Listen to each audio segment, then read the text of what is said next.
Hi, this is Emily Saliers from Indigo Girls, and you're listening to Rainbow Country.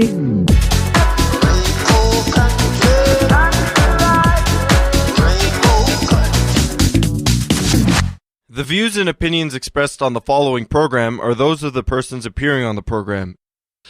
Today on Rainbow Country, award-winning creator and author Tilly Bridges joins me in conversation to talk about her latest book, Begin Transmission, the trans allegories of the Matrix. And yes, we are talking about the Matrix movies. That and more on episode 358, so stay tuned for Gay Talk Radio right here on Rainbow Country. Hello, my name is Conchita. And I'm Barbecue. And my name is Hardcora. And we are the B Girls. You're listening to Rainbow Country with Mark Tara.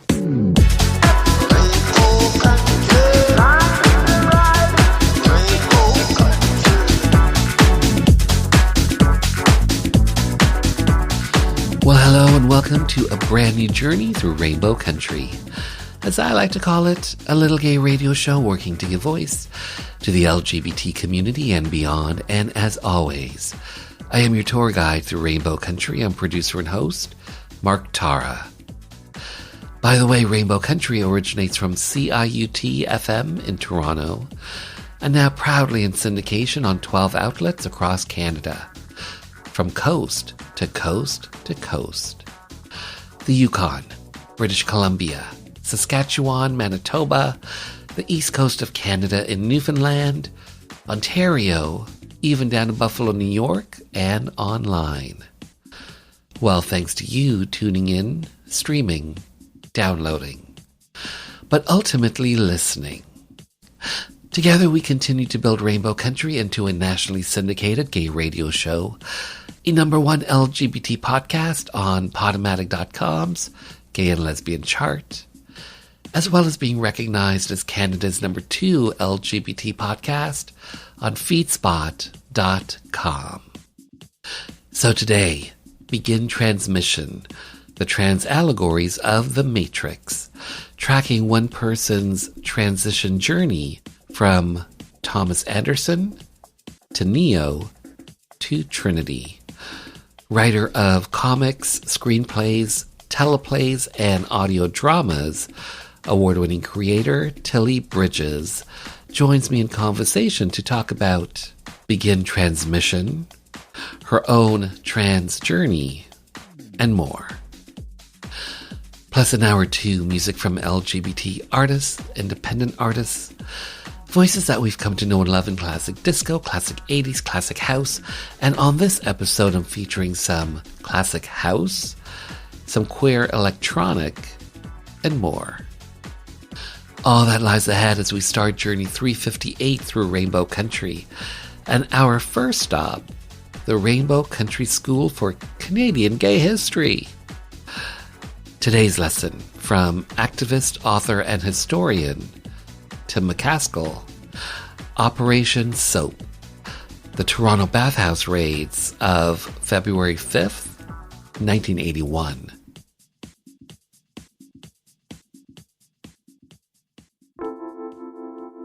If we think of the 1970s as the period where the gay community was trying to get noticed, the 1980s was the time when we actually got noticed and started getting seriously slammed. The cops had never been happy with Trudeau's 1969 decriminalization. If you look at historian Tom Hooper's work, you'll see that arrests of gay men actually increased across the country after decriminalization. Remember, this was way before apps. If you wanted to hook up, baths or bars were the best places to go, so those were the places that police targeted. There were a series of bath and bar raids in Montreal and Toronto and Edmonton and Ottawa and other cities. The Toronto bath raids of February 5th, 1981 are the most famous. When Toronto's pro-gay mayor John Sewell and the first openly gay candidate for city council, George Hislop, were both defeated in the municipal elections in 1980, the cops figured we were vulnerable and swooped. They smashed into most of the city's gay baths, trashed the places, and arrested almost 300 men on a range of charges. It wasn't just the baths, they were also hassling the bars on concocted liquor license violations, and they were busting individuals and bookstores for porn. Basically, they were trying to shut down the gay village and recriminalize homosexuality. But that night when they hit the baths, they bit off more than they could chew. In Toronto, for the first time, the activists and the small business people and the normally non-political bar and bath patrons all came together in a series of massive demonstrations. We raised money to fight the charges in court and won. We made common cause with Black and South Asian communities who are also experiencing police brutality and harassment, and we demanded community control of the police. We called for changes to the criminal code to get rid of antiquated laws that still criminalized sex. That new community unity also laid the foundation for dealing with the next crisis that was about to affect us all, the AIDS epidemic. This is Tim McCaskill, a gay liberation dinosaur from another planet and author of Queer Progress.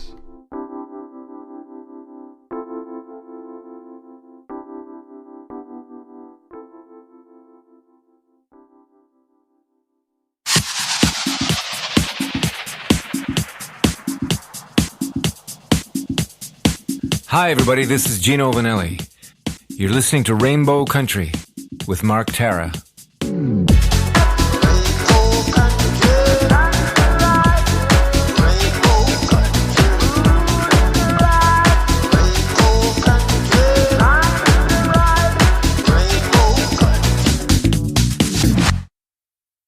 Up next, begin transmission, the trans allegories of the Matrix.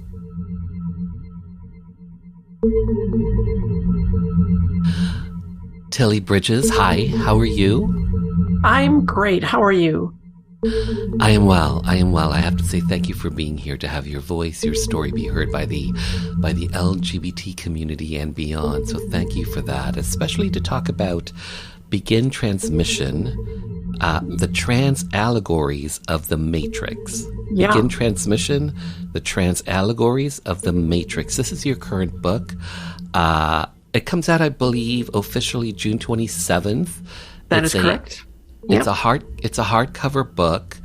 Talk to me about this book of yours, Begin Transmission, and essentially what is this book about? I am a trans woman and I'm a screenwriter. And when I came out publicly, I started sort of writing weekly essays about my experience of transitioning and what it was like existing as a trans person in this world. And not long after I started that, a lot of people started asking me about The Matrix. It was shortly after Lily and Lana Wachowski had mentioned publicly that they had intended these movies to be trans allegories. And so I kept getting asked by people, well, what does that mean? And what are they trying to say with these movies? And since I was already writing about trans issues and I'm also a screenwriter, they thought I might be able to explain it. So I sat down to watch them again, these movies that I had always loved, with the intention of writing about what they had to say about trans people. And I was really surprised to find how incredibly deep and layered they are. And they speak so very specifically to trans people and our experiences and what life is like for us in a way that no other media really does or has since. They're really, really remarkable. And I didn't intend to write a book. I was just going to write some of these essays, but it turned into 24 essays because the allegories and the specificity with which they address trans issues goes so very deep. It permeates like every frame of every movie. And so that, it became 24 threads. And then I was like, well, that's enough for a book, I guess. People kept asking me if I would turn them into a book. And so I went for it and got a publisher who was interested. And that's sort of how the whole thing came about. So The Matrix, the original movie, came out in 1999. When did you first see The Matrix?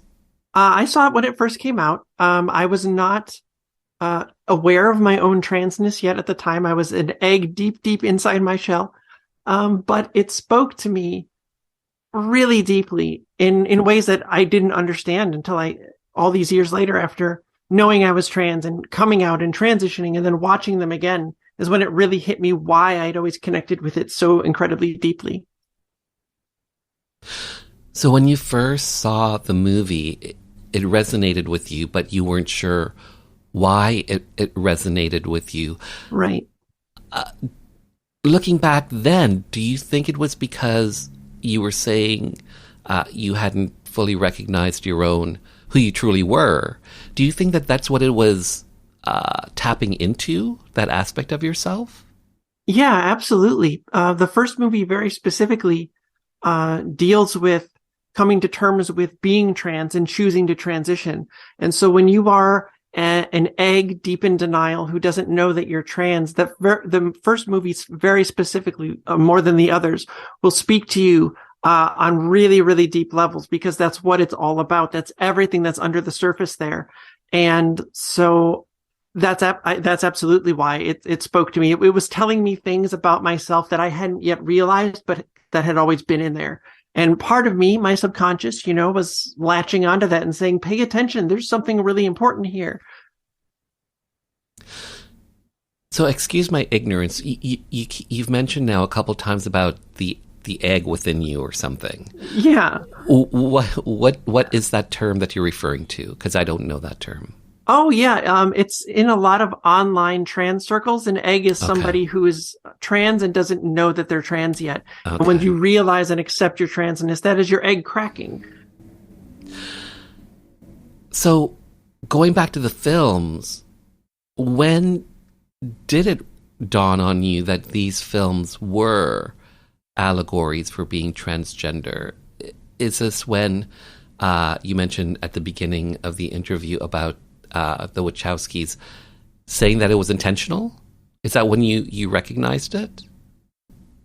Yeah, I think before then knowing that they were trans women. You had women, suspicions? Yeah, and I'd been like, I think they were maybe trying to say something there, but maybe it wasn't intentional, or maybe it was subconscious. I didn't really know. And I hadn't watched them again since realizing and accepting my own transness.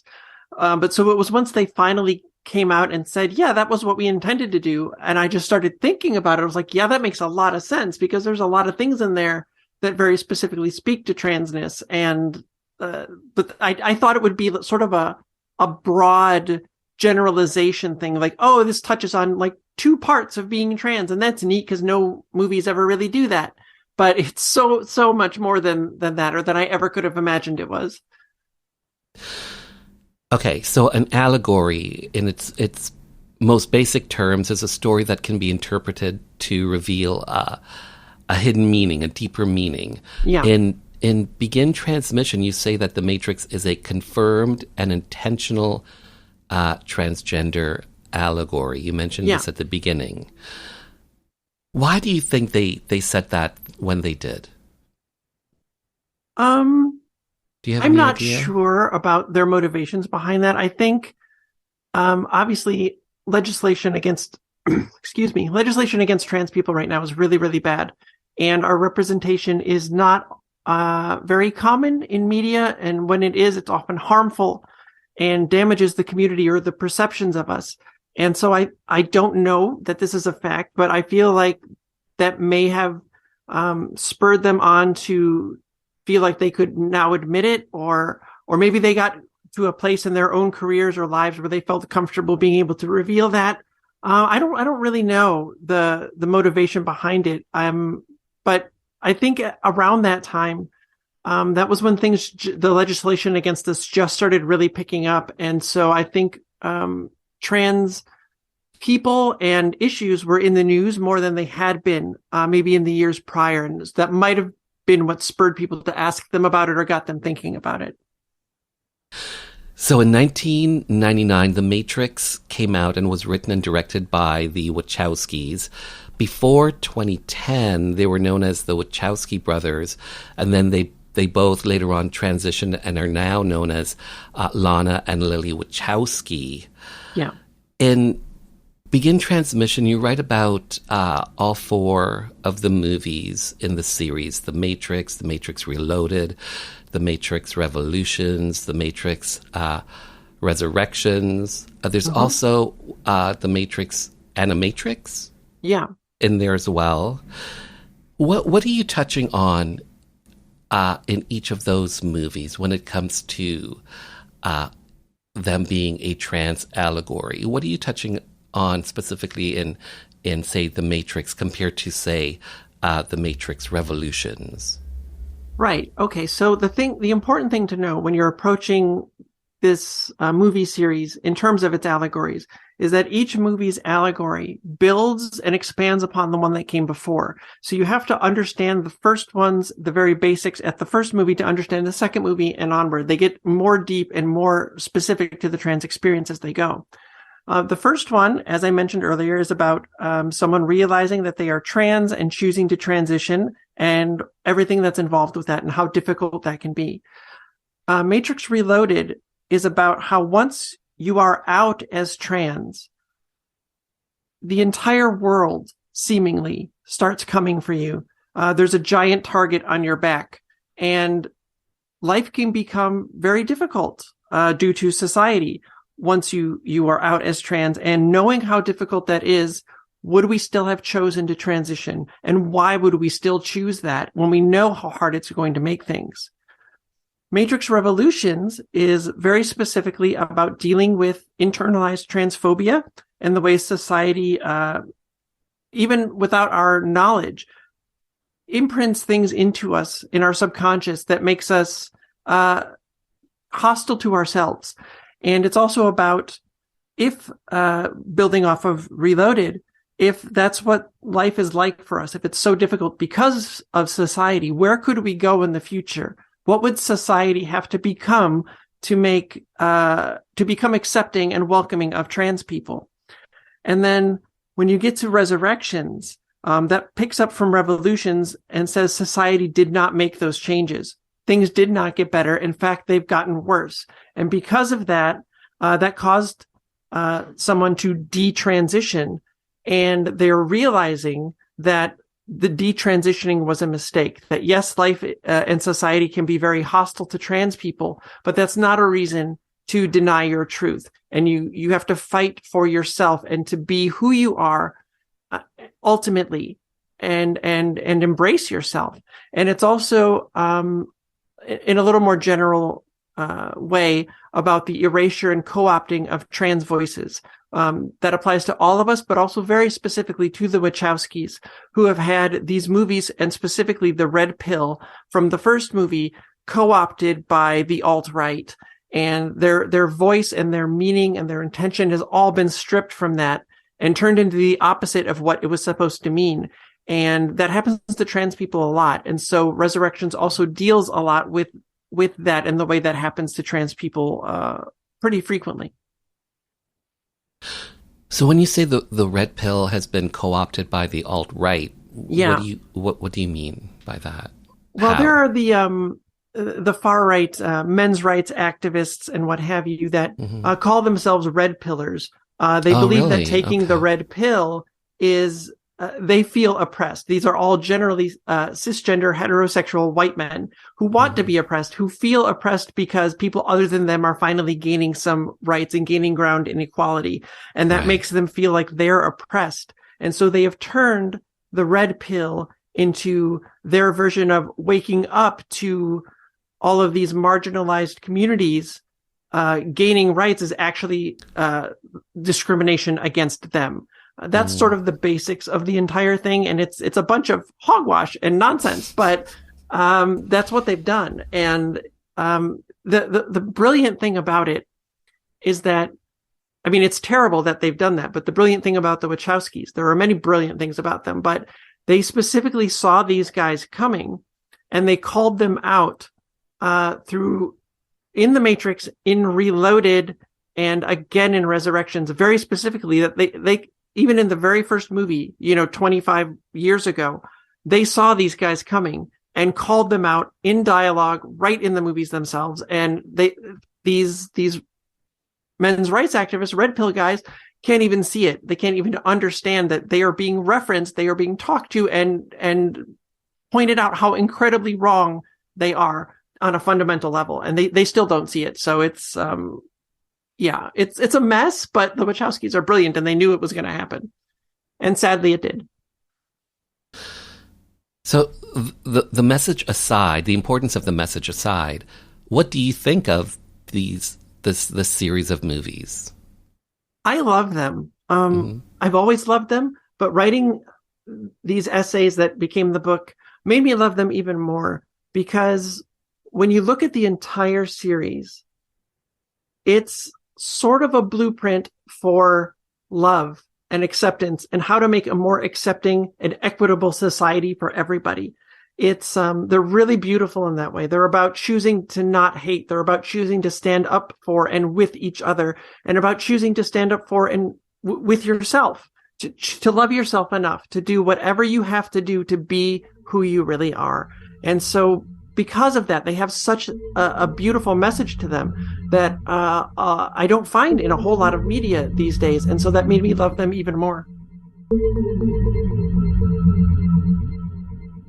In 2020, some 21 years after the release of the original The Matrix, director, writer, and producer Lily Wachowski confirms The Matrix was indeed a trans allegory.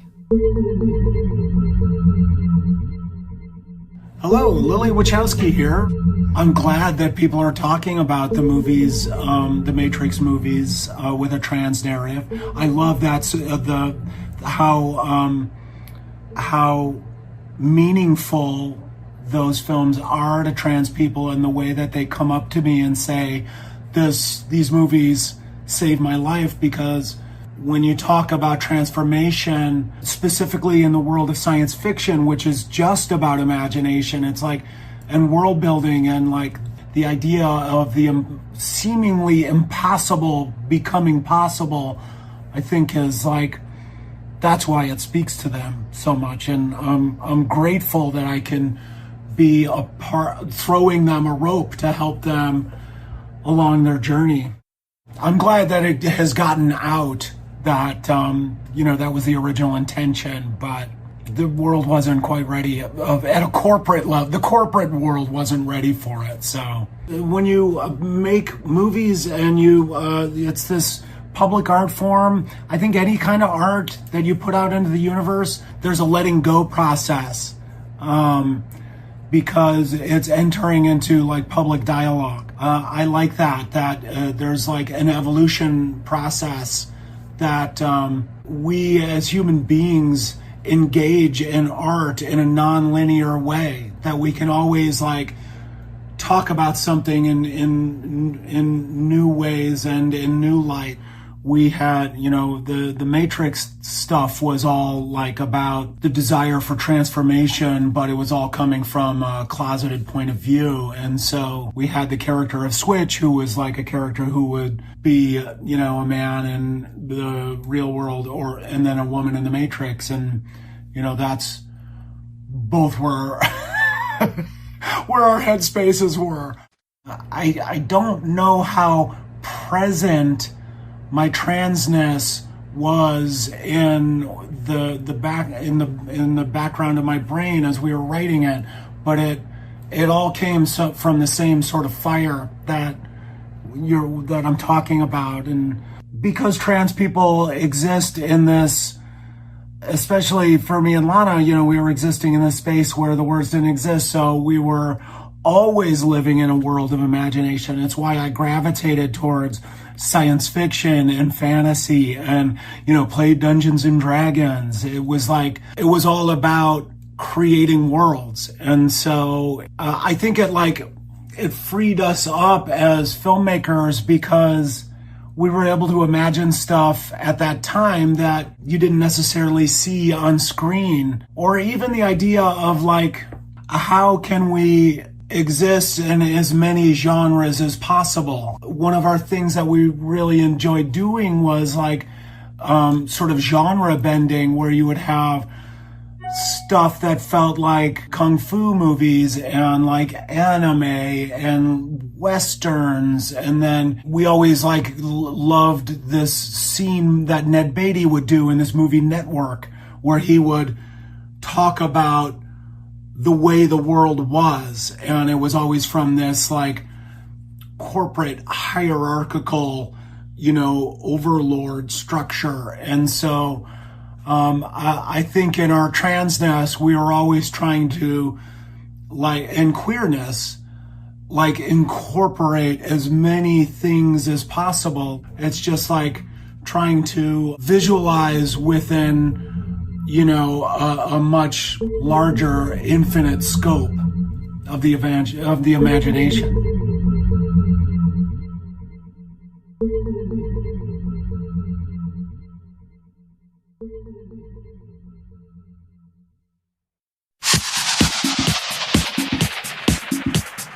Hi, this is Amanda Marshall, and you're listening to Rainbow Country with Mark Tara.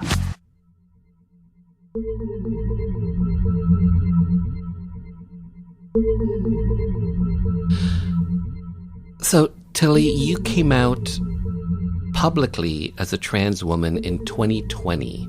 When you say you came out publicly, what do you mean by publicly? Well, that was when I announced it on social media and sort of to the world at large. I'd known for a while before that. I talked with my wife and our son about it, and my friends, knew in advance of that. But that was when I told the rest of the world, when I was ready to make it known to everybody. Did you feel like you had to do that? Make a public statement? I do, because I've kind of had a very large online presence for a while.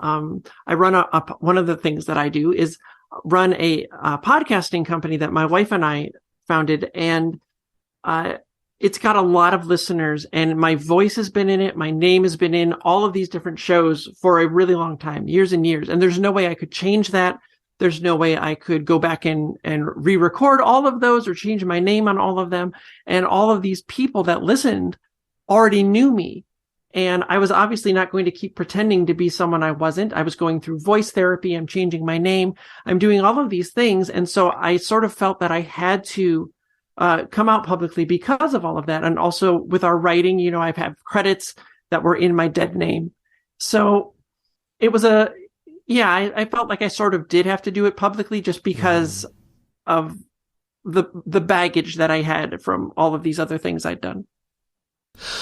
And so for yourself, on a personal level, when did you start to recognize who you truly were? When did you start, or you started to recognize your inner egg? Yeah. When did that start? When did you start becoming more conscious of that, of who you were? Yeah. It was about 2015. I suspected pretty strongly that I was trans. I mean, when I look back now, I can see the signs through my entire life, right? The signs were always there, and I just couldn't see them, or I didn't accept them when I did. So it was around 2015 when I began to suspect that I was, and became pretty sure, like 95% sure that I was. But I knew that even if I were trans, which I obviously am, there was a date in my life that for personal reasons, I knew I could not transition until this date. And that date was in May of 2020. And so I knew that I had all of this time to not rush myself, to take my time and explore my feelings around gender, around myself, around everything, and pace it out. I do wish, looking back, that I had been able to go faster, to become my true self much earlier, because a lifetime without that is really hard to deal with. And those 5 intervening years, they were tough, because I started to realize, that I've had gender dysphoria my whole life. And once you realize it, you see it everywhere. You feel it even more, because now you have a name for it. You know what it is, and it's still there, and I can't get rid of it. So I would do little things here and there, very slowly changing my wardrobe to maybe more gender neutral options. Just tiny things, started to grow my hair out, things like that, that I could do, I guess, in quote unquote, socially acceptable ways, where people wouldn't look at me and be like, hey, are you trans? Or ask me those things, because I wasn't ready to talk to people about that yet. I needed to figure myself out first. So if you don't mind me asking, why did you have to wait those 5 years? There was it's a personal event that was in my life that I don't really want to talk about publicly, but it was just a thing that I knew that I just had to wait. Yeah. And I'm not happy that I had to, but I knew that I did. And there was no real way around that. So I just, That's life. Yeah, exactly. Things happen. So what are your thoughts in 2023 with all the LGBT hate that's happening, especially in the U.S., but also in places around the world, certain places around the world, but especially in the U.S., like all this rolling back of rights. Yeah. When it comes to women's rights or LGBT rights and banning of books, and I mean, you're in the U.S. Yeah. What are your thoughts on what's been happening over the last handful of years, especially when it comes to trans rights? Well, I think it's kind of a nightmare right now. I think what happened was that the far right elements in our country have always needed a scapegoat, and they've always needed a villain to paint as the other, to scare people, their voting base. And we've seen that all through history. It was, Black people. It was women's rights. It's been disability rights. Then it was gay marriage and marriage equality. And as our society keeps progressing and it becomes younger, it becomes more liberal, it becomes more accepting, they have to keep finding new groups. And trans people were just the next ones up in line. And it feels like right before things started to get really bad, things had started to get better in terms of trans people and our representation. It felt like things were slowly starting to come around. People were starting to accept us more, and there maybe wasn't such a stigma attached to us. And then they lost in the U.S., they lost the marriage equality fight at the Supreme Court.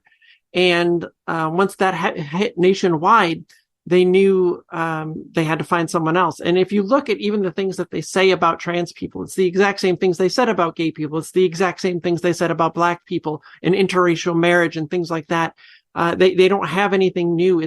Literally, some of it is the exact same words parroted back, just applied to trans people now.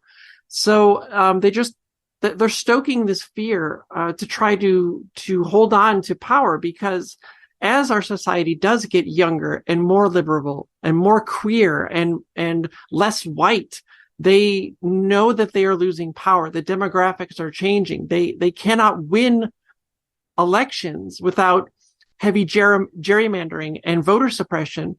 And so they have to keep finding these new ways because their ideas are not popular. We even saw in the 2022 elections, the midterm elections, that every Republican candidate who campaigned on anti-trans rhetoric lost their campaigns. It's not a popular position. The general populace is either on our side or is just sort of ambivalent. And the ambivalence is a problem. It's sort of what allows the bad stuff to happen. We got to get more of those people on our side. But campaigning on anti-trans rhetoric is not a popular stance, because I think the majority of people know that we're just human beings. We're just like people who are left-handed or a redhead. There's nothing wrong with us. It's just the way some people are. So the biggest frustration I have around it is that we don't seem to have a lot of fight or pushback from the Democrats. They're sort of just allowing these things to happen, these horrible hormone bans and healthcare bans and bathroom bans that are happening in so many states in this country, and they're not pushing back hard enough. I believe that the Department of Justice recently started some lawsuits against states who had enacted anti-trans laws, but it's like putting a Band-Aid on a breaking dam at this point. It's not enough. We need protections at a federal level, or this is just going to keep getting worse and worse. So when you were younger and a young adult, and you were a Caucasian male, Yeah. Well, seemingly. Yeah.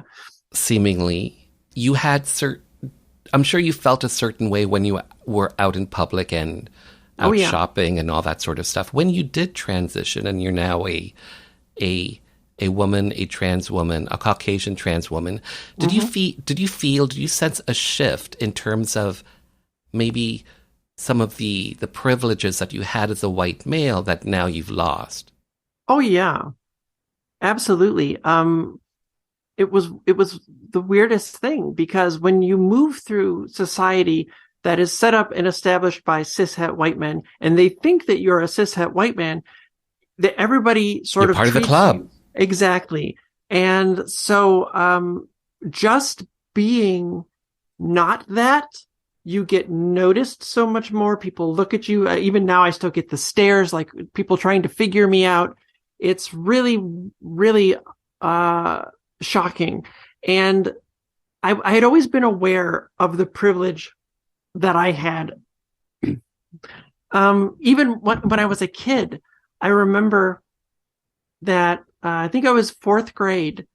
I was talking to my mom after school, and I was talking about some of the other classmates of mine. And I realized that when I talked to her, if I talked about a kid, I meant a white boy. And if it was a girl, I would say this girl. And if it was not a white boy or girl, I would say this black kid or this black girl. And it dawned on me right then. I'm like, why am I the only one who gets to be a kid and everyone else has to have a modifier? That's weird. That's wrong. That's not how it should be. And so I'd always been conscious of my privilege. Maybe not always as much as I could have been, because it is a very hard thing to wake up from, but I knew it was there. And I started to realize when I was, suspecting that I was trans, how much privilege in society I would be giving up. Now, I don't feel like I ever had as much as actual cis white men, because when you are not a cis white man, even if you are pretending to be one, you don't get treated like the others. You're seemingly in public, you're part of the club, but when you're in groups of cis men, they know that you're different, and they will punish you for it. And I was bullied through my entire life because of that. I was never into what the cis boys were. I didn't want to do what they wanted to do. I didn't want to say the things that they said. And so I was always an outcast. But I still knew as an adult, thinking about my own transition and what that would be like, how much privilege in society I would still be giving up. And so I wanted to use that in some way if I could, because people who are not white in our society have so much less privilege. And when you get into transness, trans people of color, and especially Black trans women specifically, have things so much harder. They face so many more vectors of marginalization, and they have so much more to deal with because of the way our society treats them. And it's awful, and it shouldn't happen, but it does. And while I have very little privilege as a trans woman, I still have a lot more than other trans people, because I'm still white. Very, very white. So that was part of why I started writing these essays after I came out publicly, because there are all of these people. There are eggs. There are trans people who don't feel seen. There are cis people who don't know anything about trans issues and are misinformed or believe some of the propaganda that the right spews about us. And I wanted to try to help people if I could, because I have so much less to deal with, than a Black trans woman does. So I thought I would start these essays and write about these experiences, because when I was trying to figure out if I was trans, that I had questions. I didn't really have anyone I could ask to without potentially outing myself. So you're always searching for this information. And so I wanted to put it out there for those people. I wanted to put it out there for cis people who want to be allies, but don't know what it's like to be trans, and they don't want to ask for fear of being offensive or upsetting somebody. And I wanted to put it out there for people who are wondering if they're trans. And I can be like, I don't know what it's like for everyone, but here's what it was like for me. And here's some of my experiences, and maybe some will resonate with you. Because I am a writer, and writing is what I do. And so I just started writing these essays And very gratifyingly, so many people have told me that it's really helped them. I've had people tell me that it's helped them figure out they were trans. I've heard from trans people who said that they finally feel seen or that they understand themselves better. And one of the greatest things is that I've heard from a lot of cis parents saying that it helped them understand their trans kids and what they're going through. And if you can make any kind of a difference like that in somebody's life, that's such a really wonderful thing. So I'm glad that I decided to use the privilege that I have to do what I could. So Tilly and Susan Bridges, the only married trans woman and cis woman award-winning writing team, the two of you. We don't know every writer. It's possible there could be another group out there somewhere. And some of them may be on strike. Yeah. So the two of you write comics, screenplays, teleplays, audio dramas. How did the two of you meet? We met online writing Star Trek fan fiction because we are giant nerds. And how long have you been together? A very long time. Yeah, we've been married for a really long time. We really lucked out though, because there was something really good and beautiful about meeting each other online in the way we did. It wasn't like a dating site or whatever. It was just a group for Star Trek fans. And so we already had this shared interest that we both really liked. And we just got to talking a lot. And the really beautiful thing was I felt like I got to know her as a person and who she was inside before I had any idea what she looked like. And that's what I fell in love with. I fell in love with the person, not the appearance. And I think she's beautiful. Do not get me wrong. She's the prettiest girl I've ever seen. But it was a really unique, wonderful thing to get to know somebody's mind before you knew anything else about them. And I thought that was a really fascinating way to meet people. And now I love meeting people that way, interacting with people on social media and what have you, and just getting to know. I love people, the ones who aren't bigots anyway. And that's part of being a writer too, is, you love people, you examine people, you think about people, you listen to the way they talk, you wonder about the way they think. And I just love humans when we're good and kind people. So I love getting to know people that way. So Pendant Productions, created in 2004. This is your award-winning production house. Yeah. Your book, Begin Transmission, is out now. I am curious to know, have you guys reached out to the Wachowskis at all? I have spoken to Lily, not in person because we live very far apart, but we have spoken on Twitter. She's very kind. She's actually one of the kindest people I've ever talked to. She's absolutely sweet and wonderful. And, it's always, you never know when you really love somebody's work, and their creations, what kind of a person they are. Like, you'd like to think of these movies are about acceptance and love and building a better society for all of us. So they've got to be really good people, but you don't know till you talk to them. And it was so gratifying to know when I talked to her and be like, oh my God, you're one of the most wonderful, beautiful souls I've ever spoken to. And so that was a really wonderful thing to find out. Plus a big fangirl moment for me getting to talk to them. So that was very exciting. There's that saying, what is it? Like, sometimes it's better not to meet your heroes. Yeah. You don't want to get disappointed. Exactly. And then it tarnishes their work or what you think of their work. And so, but that happily did not happen in this case.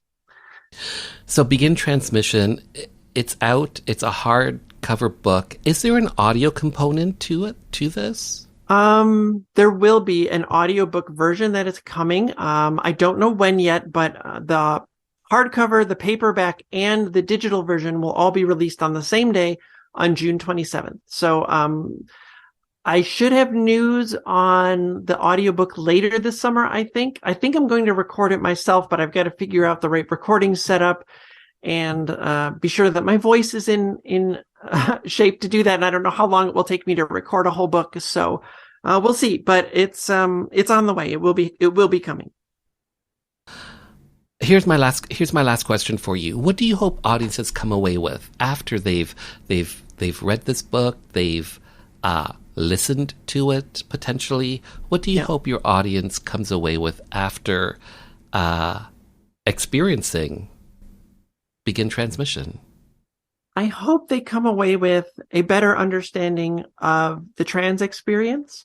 I hope they come away with a better appreciation for the way very specific experiences to one part of humanity speaks to all of humanity. Trans stories are human stories. And I think that even cis people will find so much in here that they can identify with and understand that they might not have realized. And I think, I hope that people come away with it the same way I came away from the movies, that you understand how beautiful and deep these movies are and what they have to say about not just trans people, but about all of us and how we should treat each other and how we can make a better world for all of us. But mostly, all of that is great and important, but I'm just sort of a guide or an interpreter. It's the Wachowskis who made these movies and made them the beautiful creations that they are. So if it gives you a deeper appreciation for their genius and their art, then that's absolutely wonderful. Tilly Bridges, I have to say thank you so much for your time. Well said, well done, well written, well made. Thanks for being on the show. Thank you for having me. It's been lovely talking with you. The Matrix is a confirmed and intentional trans allegory, written and directed by two transgender sisters, Lily and Lana Wachowski. They weren't out as trans when the first 3 movies or the Animatrix were made, but publicly came out as trans before the 4th movie. This changes the context for some of the films, which we'll discuss along the way. I want to remind you that these movies are fantastic humans versus machines sci-fi movies, and that the first absolutely revolutionized action movies and special effects, and there's also entire religious and philosophical metaphors to explore. All of those things are well worth discussing. The movies are so dense and have so many layers, I'm in awe as a writer. But I'm only going to talk about the trans allegories. Please don't take that as an indication I don't think those other things exist or aren't worth discussing. It's just that these allegories are so densely packed with detail about the trans experience that it's going to take this entire book to explain them. Note that the very name, Matrix, means a set of rules and procedures that define how something works.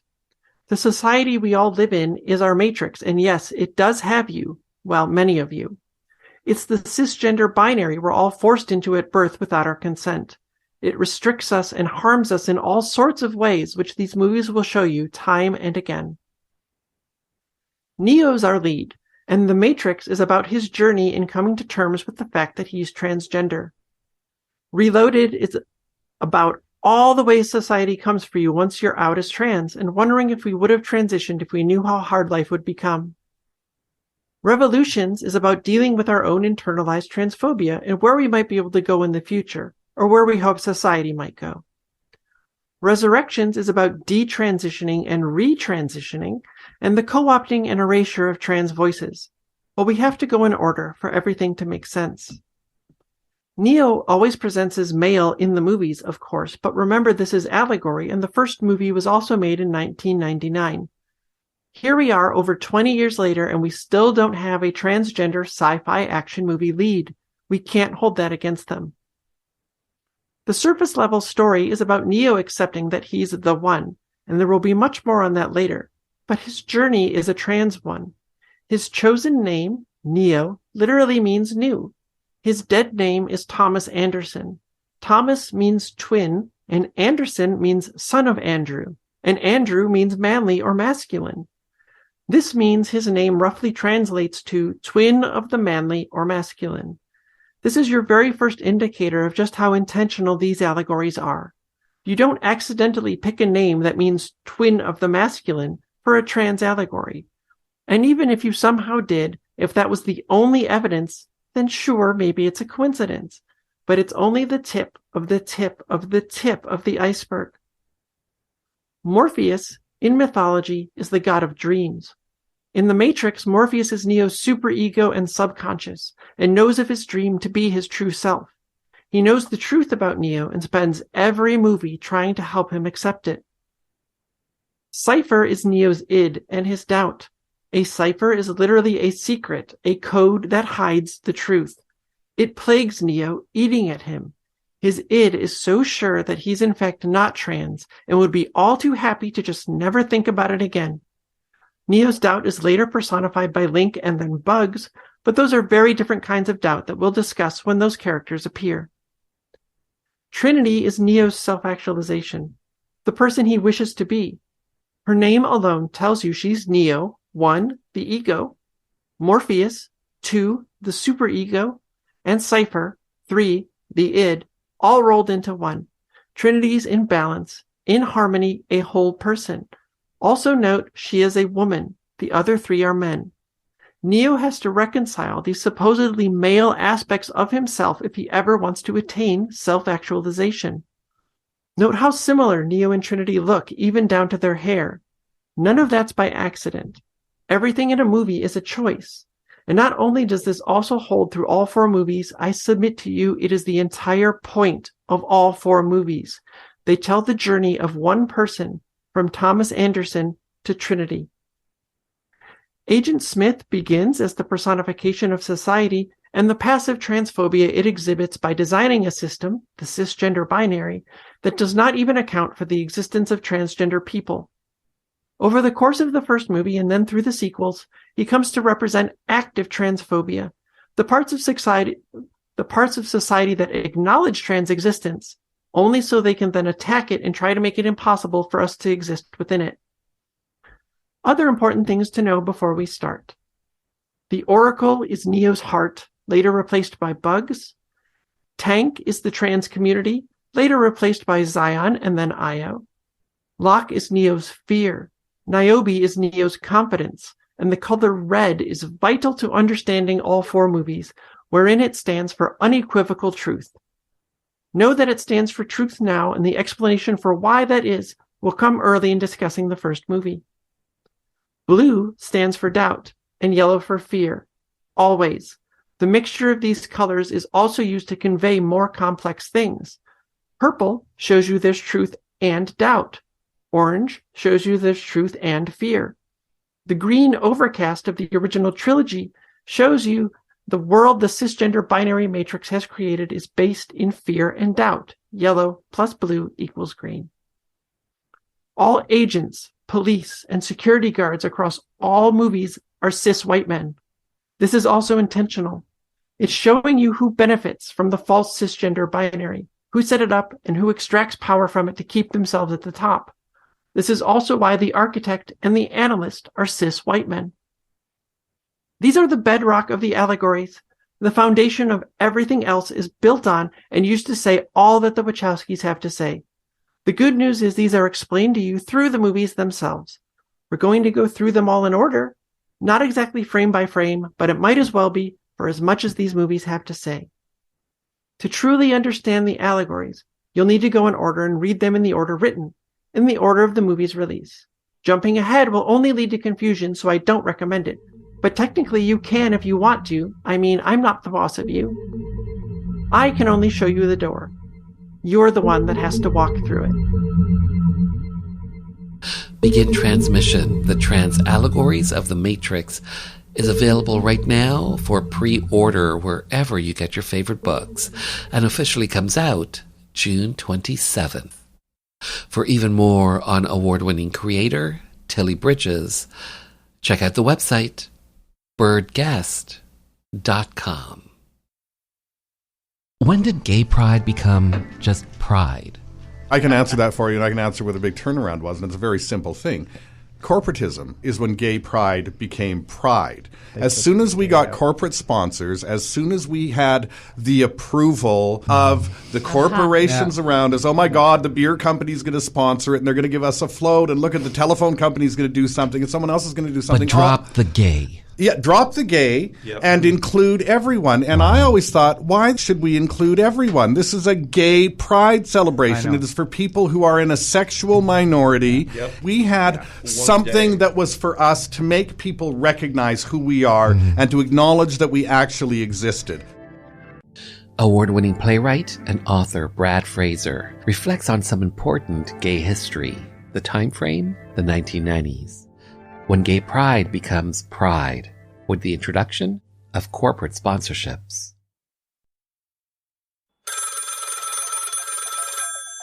Phone rings. I got a message from the mayor. He's going to call me back the next day. I get the call, and he said, if you'd accept, we'd like to honor you with the key to the city. There was an event later that year in May. Just a key, right? Like, key to what? A decent job, a good singing career. It's really a metaphor, but it's history. So a reporter wants to talk to me and says, well, so it's a key, right? Like, what's the big deal? I says, well, not everybody gets the key. So I looked it up, and I guess it is kind of a big deal. The date, May 17th, 2018, when trans activist Susan Gapka made history by becoming the first trans woman to be presented with the key to the city of Toronto. By the way, past recipients include Rush and the Raptors. And just like that, this little gay journey through Rainbow Country has come to an end. For the full 2-hour episode, simply head over to marktara.com, where everything is connected, and hit the archives banner. To keep up to date with the show, check out the socials at Mark Tara. The podcast is available on all major platforms, including Audible.com and iHeartRadio. Finally, I want to take this time to thank you for taking your time to be with me. Remember, despite all the craziness in the world these days, know this, that we are living in days of making dreams come true, so believe in yourself, and the world will believe in you.